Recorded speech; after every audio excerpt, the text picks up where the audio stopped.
Hello everyone, welcome back on our channel Divyashree physics. तो आज के लेक्चर में हम स्टार्ट करेंगे क्लास 11 का नेक्स्ट टॉपिक। कल के लेक्चर में हमने देखा था फंडामेंटल यूनिट्स। वहाँ पे बेसिकली हमने 3 फंडामेंटल यूनिट्स पढ़ी थी ओनली, जो सबसे ज़्यादा इम्पॉर्टेंट है। तो अब एक्चुअल में फंडामेंटल यूनिट्स कितनी होती है, यही स्टडी हम आज के लेक्चर में करने वाले हैं। तो स्टार्ट करते हैं, fundamental units and derived units. ठीक है, अब फंडामेंटल यूनिट्स के अंदर फंडामेंटल यूनिट्स, जो फंडामेंटल यूनिट्स होती है बेसिकली वो होती है जिनकी हेल्प से हम बाकी सारी यूनिट्स डिराइव कर सकते हैं। जैसे हमने प्रीवियस लेक्चर के अंदर एक एग्जांपल दिया था, ब्रह्मा विष्णु ब्रह्मा विष्णु और महेश का। ठीक है, तो ये सिर्फ 3 ही देव है। एक्चुअल में हमारे मतलब यूनिवर्स के अंदर हम कितने गॉड मानते हैं कि कितने भगवान होते हैं। तो हिंदू धर्म में हम जनरली बोलते हैं 33 करोड़ देवी देवता हैं सारे के सारे। तो मेन क्या है? मेन है 3, ब्रह्मा विष्णु और महेश। ये सबसे मेन होते हैं। इनके अंदर से ही बाकी सभी देवी देवता निकले हुए, हम मानते हैं ना ये चीज़। तो सिमिलरली फिजिक्स के अंदर भी 3 क्वांटिटीज हैं जो सबसे ज़्यादा मेन है, और उनकी हेल्प से बाकी सारी क्वांटिटीज हमने डिराइव कर ली है। जैसे कि अब फिजिक्स में कितनी क्वांटिटीज है, for example area, volume, density, force, energy, acceleration, work, power, surface tension हो गया, विस्कोसिटी हो गया, बहुत सारी है। ठीक है, हम नाम ले भी नहीं सकते, इतनी क्वांटिटीज़ हैं। तो इतनी सारी क्वांटिटीज़ को हम याद कैसे रखें, कहाँ से उनका फॉर्मूला पता लगाएं, तो नहीं हो सकता। तो उनके लिए साइंटिस्ट ने बहुत ही इजी सा तरीका निकाला। उन्होंने 3 क्वांटिटीज़ दे दी, जिसको उन्होंने नाम दिया फंडामेंटल क्वांटिटीज़, जो हमने प्रीवियस लेक्चर में पढ़ी थी कि मास, लेंथ और टाइम। उनको कभी मल्टीप्लाई करके, कभी डिवाइड करके, कि उनमें से किसी टर्म को 2 बार लेके, किसी टर्म को 1 बार लेके, मतलब जितने भी तरीके से वो अरेंज कर सकते थे, अरेंज करके बहुत सारी क्वांटिटीज़ निकाल दी। ठीक है, अब फिर भी कुछ क्वांटिटीज़ रहेगी, जिसमें मान लो टेम्परेचर आ गया साथ में, या फिर नंबर ऑफ सबस्टेंस आ गया, नंबर ऑफ मॉलिक्यूल्स आ गए, या फिर करंट आ गया, बिजली वाला करंट, या फिर चार्जेस आ गए। तो उनमें थोड़ी सी प्रॉब्लम हुई। तो फिर साइंटिस्ट ने डिसाइड किया कि मास, लेंथ और टाइम, ये तो सबसे मेन फंडामेंटल यूनिट्स होती है, जो सबसे ज़्यादा बेसिक, सबसे ज़्यादा यूज होती है। इनके साथ कुछ और भी क्वांटिटीज़ होती हैं। तो ओवरऑल जो फंडामेंटल यूनिट्स है वो 7 होती हैं। कितनी यूनिट्स होती है फंडामेंटल? 7 fundamental units. तो पहली कौन सी होगी? Mass, second length, third time, fourth temperature,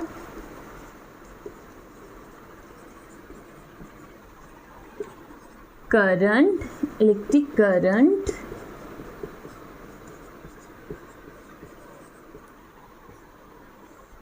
उसके बाद है अमाउंट ऑफ सबस्टेंस या क्वांटिटी ऑफ मैटर। ठीक, क्वांटिटी ऑफ मैटर, और 7 है लुमिनस इंटेंसिटी, लुमिनस इंटेंसिटी। ये 7 हैं। मतलब अब तो कोई भी फिजिकल क्वांटिटी ऐसी है ही नहीं जिनको हम इनकी हेल्प से एक्सप्लेन ना कर पाए। ठीक है, मास, लेंथ और टाइम हमने स्टडी कर लिया है। ठीक है, टेम्परेचर पता ही है सबको क्या होता है। टेम्परेचर को T से दिखाते, यूनिट होती है तो डिग्री सेल्सियस या फिर डिग्री केल्विन।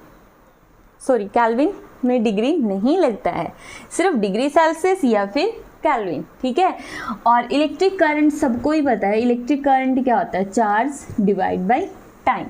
तो कभी फॉर्मूले में चार्ज आ जाए ना, तो चार्ज का डायमेंशनल फॉर्मूला यूज मत करना, क्योंकि चार्ज फंडामेंटल यूनिट्स में नहीं आता। तो चार्ज को रिप्लेस कर दोगे करंट मल्टीप्लाई बाय टाइम से। ठीक है, उसके बाद है quantity of matter. Quantity of matter होता है मेजर मोल के अंदर। मतलब कि जो तुम सब्सटेंस ले रहे हो कितने मोल है, उसमें कितने मॉलिक्यूल्स हैं, ठीक है। तो क्वांटिटी ऑफ मैटर के अंदर लुमिनस इंटेंसिटी मतलब कितनी एनर्जी फॉल हो रही है पर यूनिट एरिया और पर यूनिट टाइम के अंदर। तो ये जो टर्म्स है ना, इंटेंसिटी, क्वांटिटी ऑफ मैटर, ये मैंने बिल्कुल शॉर्ट में बताई है। डिटेल में हम इनके अलग लेक्चर लेकर आएंगे, मतलब जब सिलेबस के अंदर आएगा basically as a whole topic, तब हम इनको डिटेल में पढ़ेंगे। इंटेंसिटी वगैरह क्या होती है, क्वांटिटी ऑफ मैटर, ठीक है, सबसे मेन टॉपिक है वैसे ये। तो मैटर की क्वांटिटी कर लेंगे। तो ये 7 हमारे पास फंडामेंटल यूनिट्स है, याद रखोगे कौन कौन सी, mass, length, time, temperature, electric current, quantity of matter और लुमिनस इंटेंसिटी, ठीक है।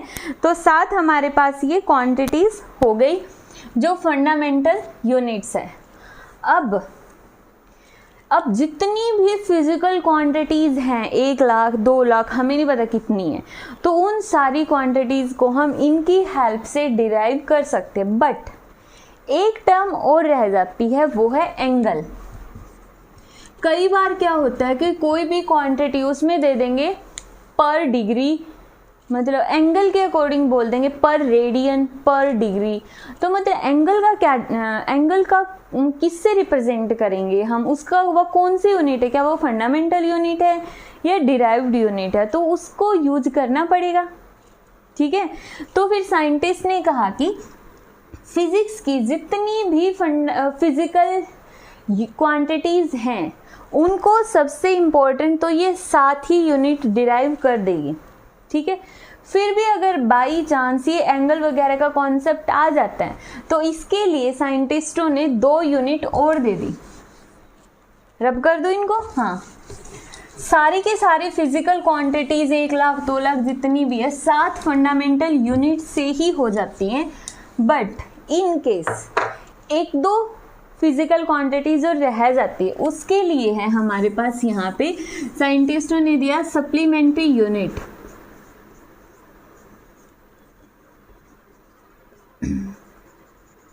सप्लीमेंट्री यूनिट्स, ठीक है। सप्लीमेंट्री यूनिट्स होती है, एक तो होती है रेडियन और दूसरी होती है स्टीरेडियन।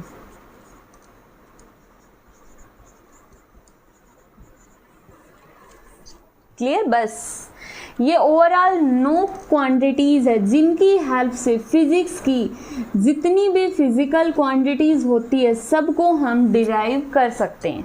अब इनको डिफाइन और कर लेते हैं। रेडियन और स्टीरेडियन होता क्या है? रेडियन होता है unit of a plane angle, unit of plane angle. Mass की यूनिट क्या होती है? किलोग्राम।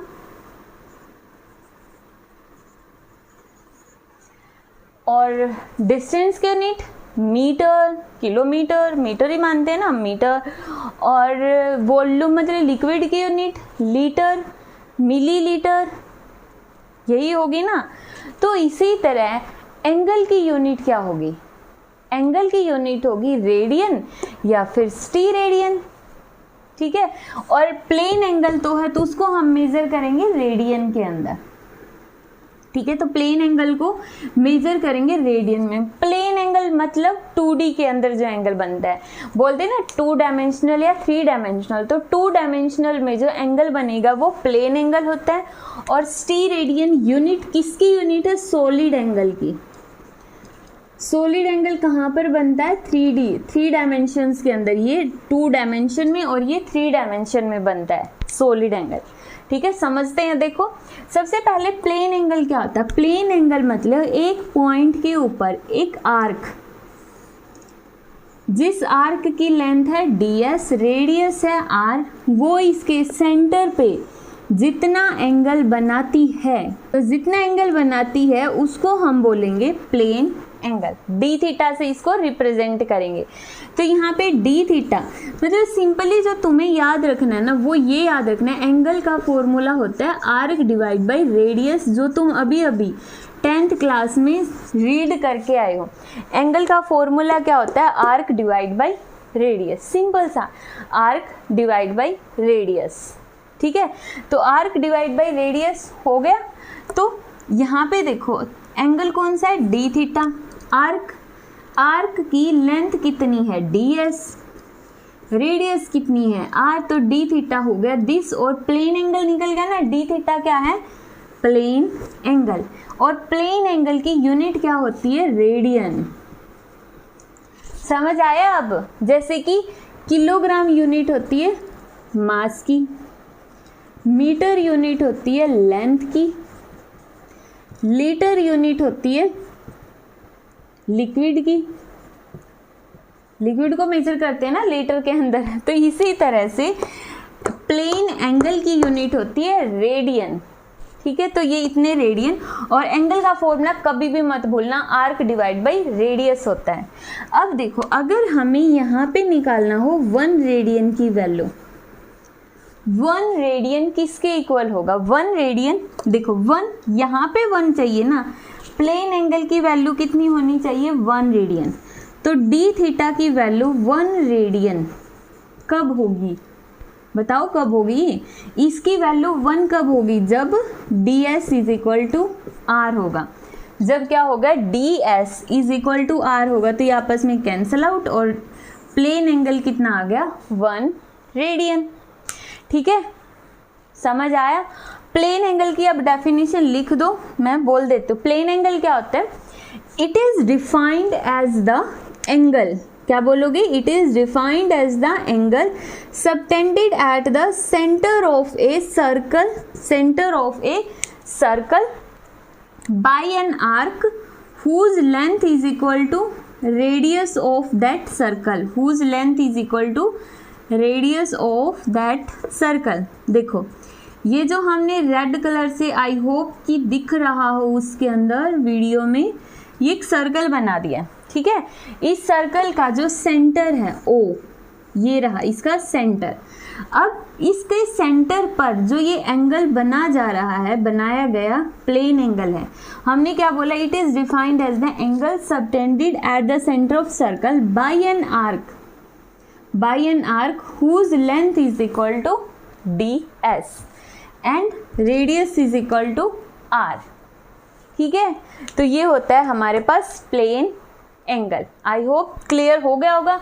प्लेन एंगल 2 डायमेंशन में बनता है, मतलब बोर्ड पे बना सकते हैं प्लेन एंगल, इसमें किसी इमेजिनेशन की जरूरत नहीं होगी। ये हमने ले लिया, ये प्लेन एंगल है, या फिर हम इस तरह से बोल दें ये प्लेन एंगल है। तो प्लेन एंगल मतलब जिसको हम बोर्ड पे डिराइव कर सकते हैं 2 डायमेंशन के अंदर सिंपली। ठीक है, और अब हम देखते हैं स्टीरेडियन, सॉलिड एंगल। स्टीरेडियन क्या होता है, जिस तरह रेडियन प्लेन एंगल की यूनिट थी, इसी तरह स्टीरेडियन सॉलिड एंगल की यूनिट है। अब इस स्टीरेडियन को स्टडी करने के लिए तुम्हें एक इमेजिनेशन करनी पड़ेगी। मान लो एक फुटबॉल है, इतनी बड़ी सारी फुटबॉल है, और वो फुटबॉल किससे बनी हुई है, आइसक्रीम से बनी हुई, बिल्कुल ठंडी ठंडी आइसक्रीम से बनी हुई फुटबॉल है। एक तरह से वो फुटबॉल है ही नहीं, फुटबॉल की शेप में, जैसे फुटबॉल होती है ना गोल मटोल, ऐसे ही आइसक्रीम है गोल मटोल। अब तुम्हें क्या करना है, वो कोन देते हैं ना आइसक्रीम वाले, जिसमें वो डाल के और खाने के लिए देते हैं कोन शेप में, अरे बना देते हैं, क्या पता बहुत सारे बच्चों को पता होता है, बट कुछ होते हैं नहीं पता होता। इस शेप में वो कोन है, हमारे पास वो खाली कोन है, और यहाँ पे हमारे पास एक आइसक्रीम की फुटबॉल है। हम इस कोन को लेंगे और उस फुटबॉल के अंदर घुमा देंगे, मतलब डाल दो, वो आइसक्रीम भर गई इस कोन में, और अब इसको निकाल दो। समझ आया हमने क्या किया है, समझ आया यहाँ पे हमने क्या किया है। यहाँ पे हमने एक तरह से उस आइसक्रीम की फुटबॉल के अंदर से ये वाली चीज़ है आइसक्रीम की निकाल दी है। निकालने के बाद अब अगर तो हम इस तरह से डालेंगे ना, उसके अंदर आइसक्रीम भरने के लिए, तो इस यहाँ पे ये उल्टा बन जाएगा। यहाँ पे जो ये वाला एरिया अंदर की साइड आएगा, बट हमें अंदर की साइड नहीं चाहिए, तो उस कोन को आइसक्रीम के अंदर उल्टा डालना है ऐसे, ताकि उसके अंदर आइसक्रीम ना घुसे। ध्यान रखना, ठीक है, मैंने गलत बोल दिया था शायद। आइसक्रीम की फुटबॉल है, हमारे पास कोन, और उस कोन को ऐसे डाल दो सीधा। ठीक है, उसमें आइसक्रीम नहीं जानी चाहिए। तो ये खाली कौन हो गई, बिल्कुल खाली है ये, और ये आइसक्रीम की पूरी फुटबॉल हो गई है। ठीक है, तो यहाँ पर देखो सॉलिड एंगल को अब हम डिफाइन करते हैं। हम इसकी डेफिनेशन लिखते हैं सबसे पहले, 1 स्टीरेडियन इज, हाँ तो यहाँ पर देखो हमने क्या बोला कि 1 steradian is defined as the angle subtended at the centre of sphere. ये स्फीयर है, सर्कल नहीं है, स्फीयर है। स्फीयर मतलब जैसे फुटबॉल होती है, वो बोर्ड पे तो नहीं आ सकती, बोर्ड पे तो 2 डायमेंशनल चीज़ें आती हैं, और फुटबॉल मतलब स्फीयर जो वो 3 डायमेंशनल होता है। तो ये जो एंगल है ये 3D के अंदर मिलेगा। ठीक है, तो यहाँ पे क्या, it is defined as the angle subtended at the centre of sphere. Centre of sphere पर जो एंगल बनाया, किसने बनाया, बाई इट्स सरफेस, इसके सरफेस ने, whose area is equal to, जिसका जो ये एरिया है, जो सरफेस का ये एरिया है किसके इक्वल है, equal to the square of radius. जब इसका एरिया, जिसको हम DA से बोलते, किसके इक्वल होगा, स्क्वायर ऑफ रेडियस के इक्वल होगा, तब जो एंगल बनेगा उसकी वैल्यू होगी 1 स्टीरेडियन। ठीक है, अब 1 स्टीरेडियन की वैल्यू डिफाइन करने से पहले हम सिंपल नोटेशन देख लेते हैं कि जो ये सॉलिड एंगल है उसको हम दिखाते हैं इस तरह से, d ओमेगा किसके इक्वल होगा, एंगल का फॉर्मूला, एंगल का फॉर्मूला क्या होता है, arc divide by radius. Arc कितनी है, DA, रेडियस कितनी है, R। ठीक है, और यहाँ पे हमने क्या बोला, यहाँ पे आएगा रेडियस का स्क्वायर। क्यों, क्योंकि 3D के अंदर है ना ये, तो d ओमेगा किसके इक्वल आएगा, एरिया डिवाइड बाई रेडियस का स्क्वायर। ये बन जाएगा सॉलिड एंगल का फॉर्मूला। तो सॉलिड एंगल का फॉर्मूला क्या बनेगा, area divide by radius of sphere. ठीक है, और अगर area is equal to radius of sphere हो जाए, ये स्टीरेडियन यूनिट आ गई।